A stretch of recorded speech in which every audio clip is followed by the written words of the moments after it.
Late at night, at the Off-Colony Community Support Center, there's a knock at the door.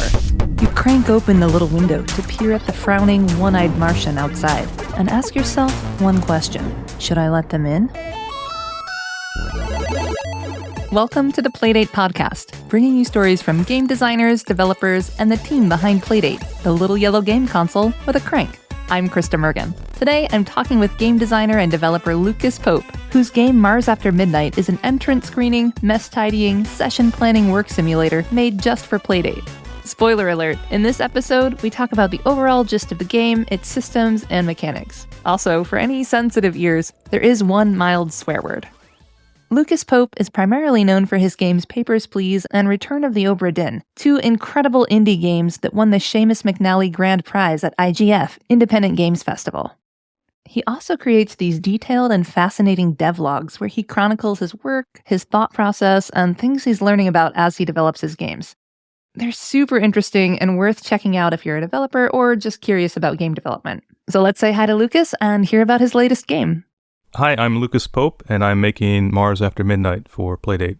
Basically, you're working the door at some place on Mars at the off-colony settlement. So it's not the colony, it's the off-colony settlement.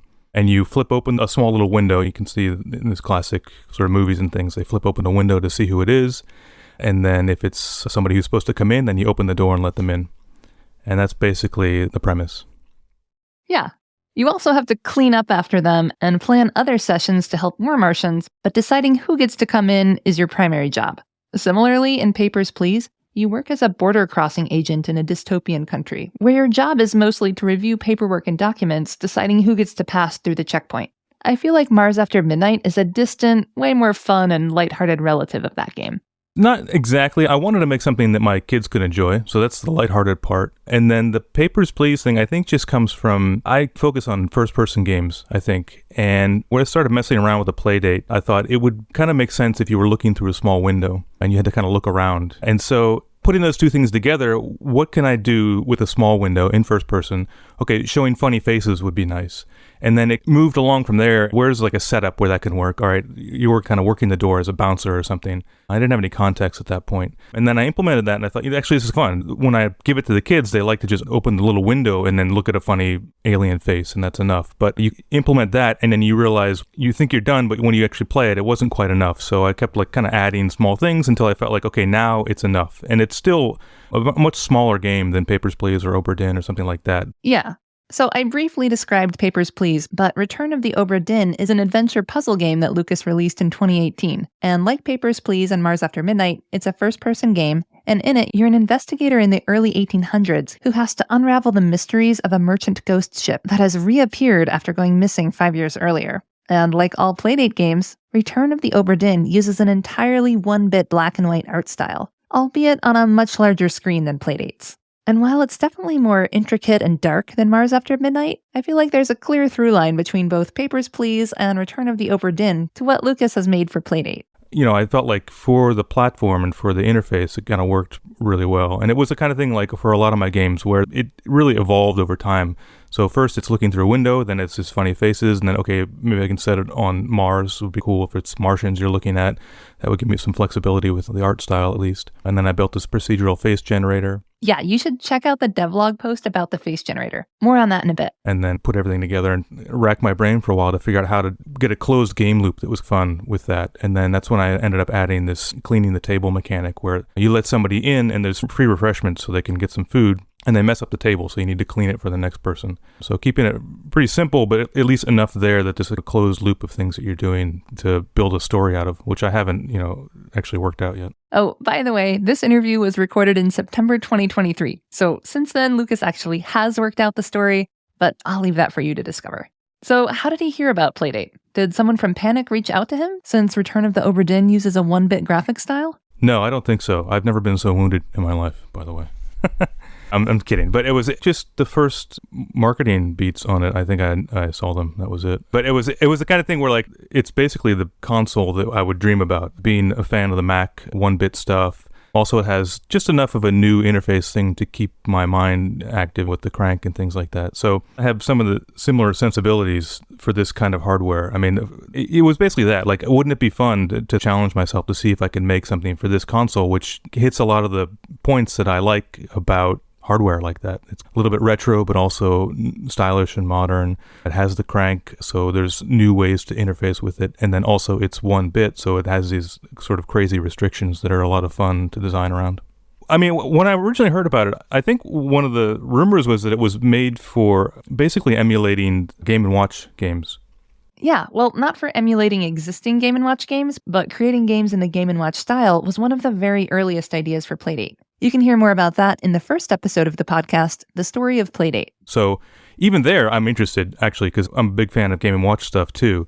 But then seeing how nice the screen is, and this sharp screen is actually used in a couple of the devices that I know about, and I've always been thinking I should get that screen and try to see what I can do with it. Oh yeah, Lucas studied mechanical engineering in college, and as a generally brilliant person, he just likes to build things with electronics and whatnot for fun. Anyway. So the fact that it's included with the Playdate, sort of part of the whole package, was just a really nice kind of thing for me. And I was coming off of Oberdin at the time, which was all 1-bit, and I was immersed in this idea of making something readable and interesting and cool looking in 1-bit. So everything just kind of lined up, basically. I was really interested in making something for it.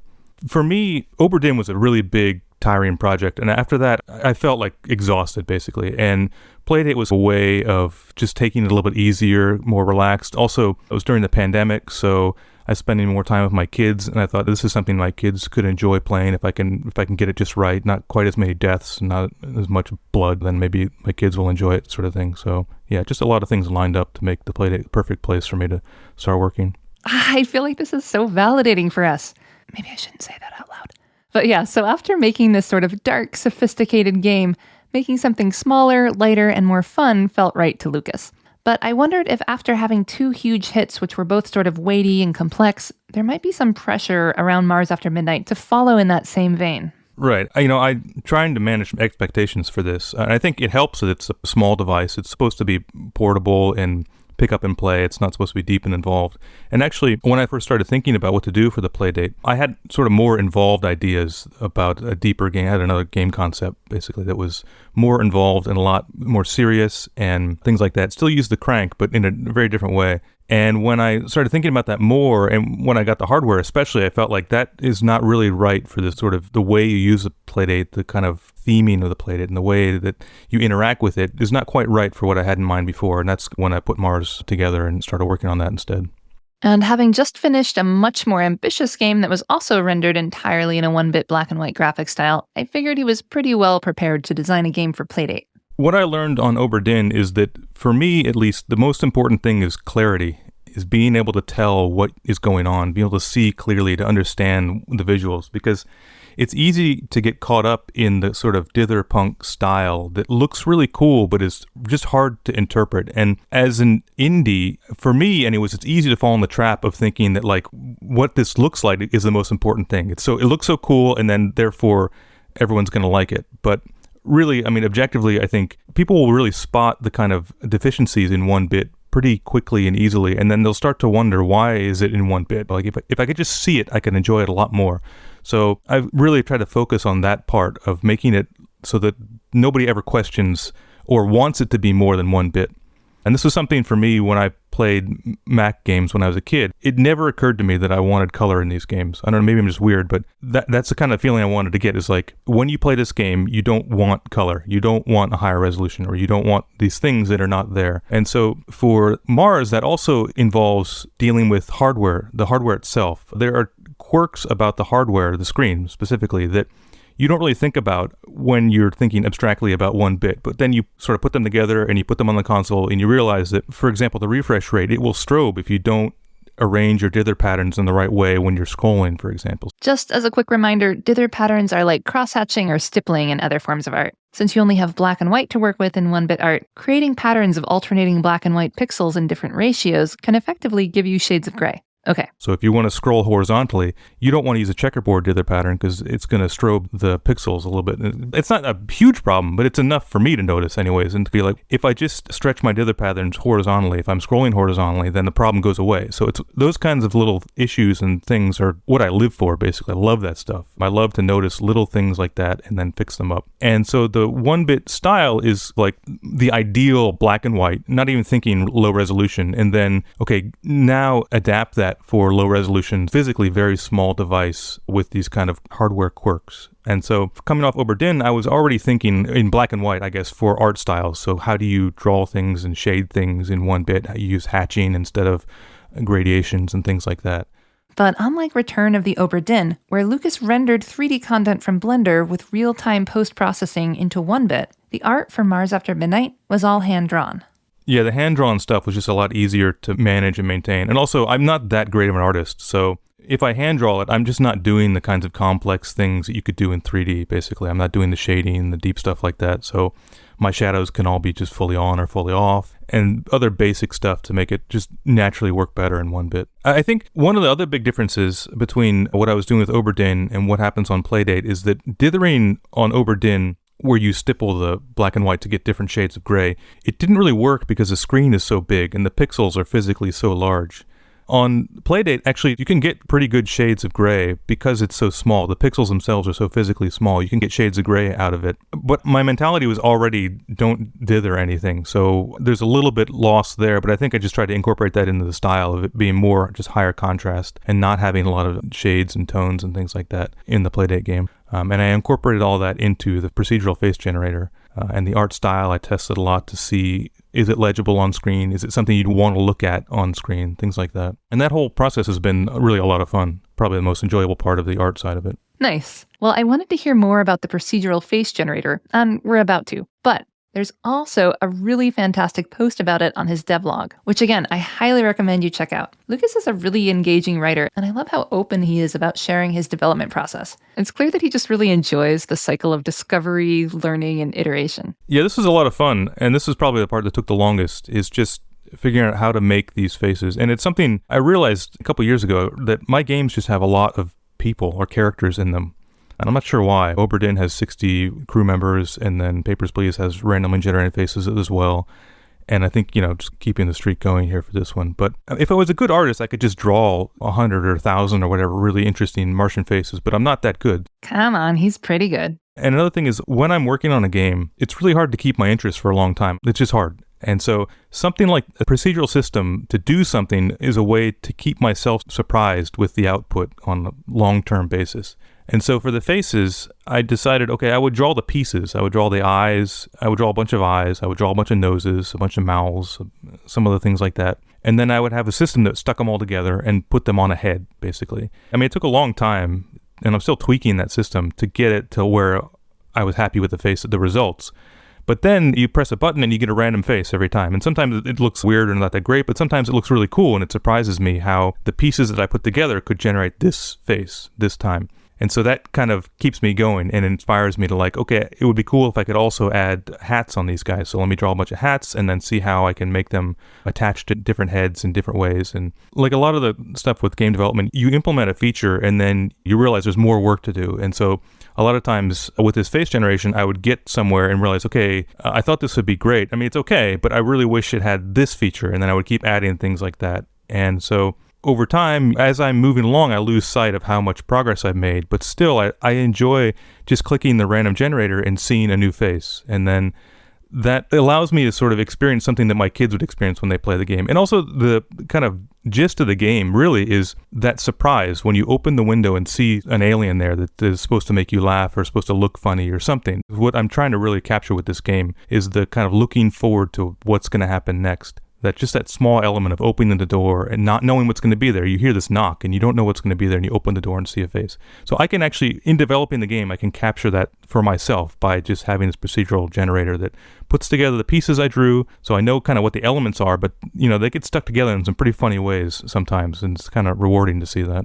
And beyond being surprised by a wacky Martian face every time you open the window, Lucas has added some simple but really lovely and effective parallax there that hints at the larger world of the game. So sometimes when you open the window, you can't quite tell if the Martian you're looking at meets your entrance criteria, so you have to sort of look around using the D-pad. And as you do that, you also get a glimpse into this off-colony settlement outside.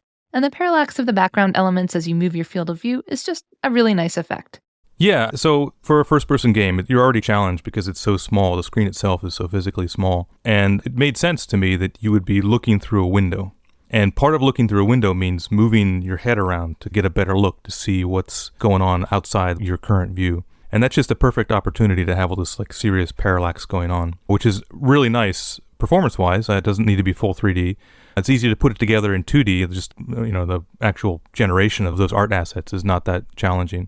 And the reward is really nice just because you have the Martian's face, which is very close. So there's just a little bit of parallax, just enough for you to kind of look around the whole head because their head is bigger than the window as well. So in cases where you need to see their mouth or the top of their head or their hair or something, you need to look around through the window. And then you've got the background that's like swinging behind it in a very exaggerated way because it's so far back. A lot of times parallax can be pretty annoying because it's kind of makes you dizzy or it's just too much. But here I felt like this is a perfect use case for it because you want to really emphasize that sense of depth. And also you need to look around. You're not focusing on the background when you're looking around. You're focusing on the foreground. So it doesn't give you that kind of dizziness that sometimes you get. Yeah, it's just right. And I love that it kind of fills in the world. Lucas also created his own font just for the game, and it has what I think is a fun feature. It's like a vector wireframe text, and it jitters every frame. It's randomly like jittering around. And my wife played it, and she said that is really annoying. So I added a checkbox in the settings called Mirth, which will turn off all the fun in the game and makes all the text not jitter anymore. Basically, I was kind of looking for a different way to do text and something that was fun and would use up some engineering time that I felt like I wanted to spend on some bullshit system. So I wrote this whole text system based on wireframes and made it a font out of it. And now I can jiggle it and I can scale it and I can rotate it and things like that, which all those advantages, I'm trying to use them in certain places. It still was probably a waste of time. We'll see. I love it. And of course, Lucas did all of the sound design and music in the game too. Yeah, I wasn't sure what to do for the audio on this. And initially I started out just recording samples or downloading samples and manipulating them as I usually do for my games. But then I thought it would be nice to kind of lean into the retro aesthetic a little bit. And I initially thought I would be synthesizing the sounds on the Playdate itself. It has a pretty nice synth built in. But at some point, like a one-person game, you got to call it. And I decided I'll just synthesize the sounds on my computer and then record them to WAV and then put them on the Playdate. And that worked pretty well for the pipeline. And it's a lot of fun for me putting these synthesized sounds together. You have a pretty limited set of things you can do. You got a noise oscillator and a couple of sawtooths and things like that. So I try to keep it a little bit limited, but I'm using Bitwig for generating these sound effects, and there's a lot of features in there. So it's pretty fun to have in my mind a sound I want to make and then try to get that to happen with relatively primitive oscillators and things like timers and things like that. The devlog post about his Martian speech synthesis is especially good. Lucas got surprisingly deep into speech synthesis in general, and reading about that and hearing the evolution of his Martian voices was super interesting and very entertaining. So that part of it is fun, and then putting it together into the game. And the SDK itself is nice because it lets me speed up and slow down sounds. So you get a lot of mileage from one sound. You can pitch it up or pitch it down easily, and so you get a little bit more out of it that way. And then once I'd committed to using retro synthesized sounds for the effects, I decided, okay, maybe I'll try experimenting with the same kind of thing for the music. And that led me to this M8 tracker, which is this hardware device which uses synth sounds. There's no samples in there. You can put samples in it, but I don't. And it uses a kind of old school style of arrangement where you're working in hex. It's like making a song in a spreadsheet, basically, which is not how I normally make music, and it's been kind of a challenge for me. Yeah, that sounds like a nightmare to me, but it seems like Lucas enjoys a challenge. One of the reasons I make games is to learn new things, basically. I love to learn new stuff. This is the first time I've used Lua, for example, and I'm learning all about Lua for this game. And writing in the tracker, for me, was something I felt like, okay, I want to learn that. Trackers have been around forever, and I've never used them to write songs, and so I kind of want to try that out for this one. I'll let you know the secret. I just write a song that I think is fun and cool, and then I put it in the game. And then a lot of times it sets the tone, but sometimes I have a tone in mind and then I try to make a song that matches it and I fail, or sometimes I succeed, or I don't know. I had a couple different tracks that I thought could work well, and one of them ended up working pretty well, and so that's the one I put in, basically. It'll go like that for the whole project. I have lots of little melodies and things that I write from time to time, and I'll try to find a place where maybe this melody will fit here and then expand that into a whole song. We have an upright piano in our living room, so I noodle around on that, and then anything that's good, I'll record it on just the iPhone's voice recorder or something.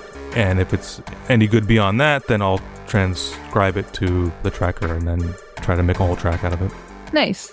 Well, Lucas mentioned earlier that this was his first time working with the scripting language Lua, which is the kind of higher level language that Playdate games can be written in. So I wanted to hear about that and his experience with working with the SDK in general. I started out just writing everything in Lua. I don't know, I'm not a huge fan of Lua, but what I found is that when I started splitting, doing the high-level stuff in Lua and the low-level stuff in C, I was a lot happier. Oh yeah, so C is the other programming language supported by the Playdate SDK, and a lot of developers find that this kind of split works really well for their games. And this is the first project I've done that, where I basically write everything in Lua first, and then if it's got a performance problem, or if it needs to be faster, then I will take that code, section it off, and then move it over to C, and then have Lua just make a few calls into C, and then it runs all the slow stuff in there, and it's much, much faster in C, which is one of the nice things. Just making that separation, first off, is really nice, just from a conceptual sort of program design thing. But then also being able to choose what I'm going to spend that effort on is also really nice. When I worked in Unity, you're stuck in C#, so C# itself has to all be fast enough. You probably know this, but Unity is another game development engine, and C# and C++ are other coding languages. Okay. Which it was. It's fine, but it's a lot more work, I guess, on the engine side, and also you don't make that separation as you're designing the application. Whereas with Playdate, the Lua is functional, and actually is really nice for high-level stuff, the way that it can handle the collections and first-class functions and things like that. That's all really nice, but it's not that fast. Luckily, the SDK has C support, which is really fast. So that's been a lot of fun for me, actually. I think I could gripe about Lua more if I didn't have this ability to split things off and work directly in C. And I hadn't used C in like 20 years before this. So I used C a long time ago, and I used C++ 10 years ago, and I kind of put all that low-level stuff behind me in the last few games. But going back to it now is really nice in a way that you forget just how simple everything is in C. So that's been a lot of fun, too. For me, just the fact that it's a separate device is probably the hardest part. And this is not something I would have predicted, basically. When you're making a desktop game, you're working and playing in the same sandbox. You run the game, you test the game, it's all on your big screen. For Oberdin, I had to worry about developing in a window and then playing full screen. That was my big problem there. The physical size of the pixels just changed when I was developing and when I was playing. But that was a small sort of thing I could deal with pretty easily. With Playdate, everything about development is different from playing, basically. You have a simulator, which is nice, but that's on a bright, well-lit screen in the corner next to your VS Code or whatever your text editor. When you hold the device in your hand, and especially, it's got a crank, it's a very physically notable device. So playing the game physically is very different from developing it. And that just takes time to iterate on, to compile it and then download it to the hardware. People have been dealing with this for forever, basically, with any kind of handheld device. But for me, it was a new wrinkle in the flow of making the game. So it's also been fun. You develop it on the simulator, or you get to a certain point and it's great on your computer, and then you put it on your hand and you realize, actually, it's moving too quickly. I can't really tell what's going on. Or switching from the buttons to the crank is a little bit annoying, so maybe I don't really want to have the crank and the buttons in the same sort of game space as I was thinking. Those sorts of challenges are a lot of fun, but it's kind of unpredictable how it's going to work when you go from this sort of comfy desktop screen development to the hardware itself. So for me, I think that's been the trickiest part. The physical interaction is very different than playing on a phone or playing on a desktop screen. And so I really wanted to get that right. I wanted to focus on that in the mechanics and the visuals and everything. I wanted it to be very clear that I made this game for Playdate, and the experience you're having with this little yellow device is what I was tuning it for. It wasn't for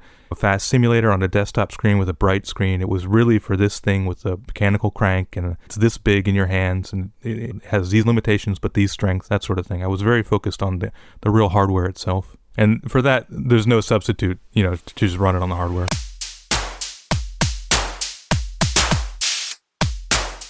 I love that Lucas was so instantly enamored of Playdate that he wanted to craft a game just for it, and Mars After Midnight is a lot of fun. But despite its lightheartedness and humor, I still felt like there were some Papers, Please overtones of just sort of being this cog in a larger machine that you can't really steer yourself, but where you do have agency to affect things on a local level. It's funny, I don't know if I'm carrying it over or if it's even conscious. I think that's just how I think about putting a game together, basically. Like, I build out the rules that I think are interesting, and then I try to turn that into a full game. And so that's what I've got here is like, I think it could be interesting if all you're doing is this very limited thing, checking the door, fixing the table. Can I turn that into a full game? And then in the end, it feels bureaucratic. It just feels, it's repetitious, and if you feel like you're kind of out of control, but that's just what I was building the game out of. I will say though that for this game, because you get to choose the next session, there's a little bit more of the player's sort of influence on how things are going. And I am going to try to wrap that into the narrative in some small way. It does help that I'm aiming this game at the younger set. I think older people can enjoy it, but I'm doing things like trying not to rely on text too much, for example, or try not to go too deep with the narrative just because, it's going to fly right over the heads of who I'm making the game for. Hopefully, in the end, it'll come out and everyone will love it. We'll see. Yeah, I think people of all ages are going to love Mars After Midnight. I hope you do too. You can find links to Lucas Pope's other games, his devlogs, and some other stuff we mentioned in this episode via the links in the show notes. Thanks so much for listening, and stay tuned for more episodes coming maybe soonish to the Playdate podcast feed. Thank you for having me, and thanks for listening, and bye-bye.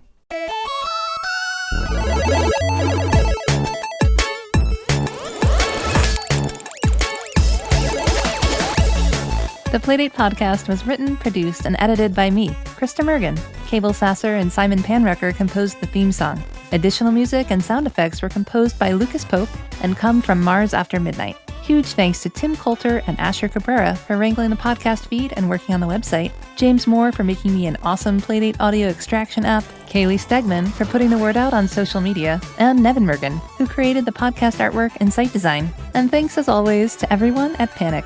Playdate is shipping now to more countries than ever. Learn more at play.date.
Okay, so like I mentioned before, Lucas's devlog post on Martian speech synthesis is awesome.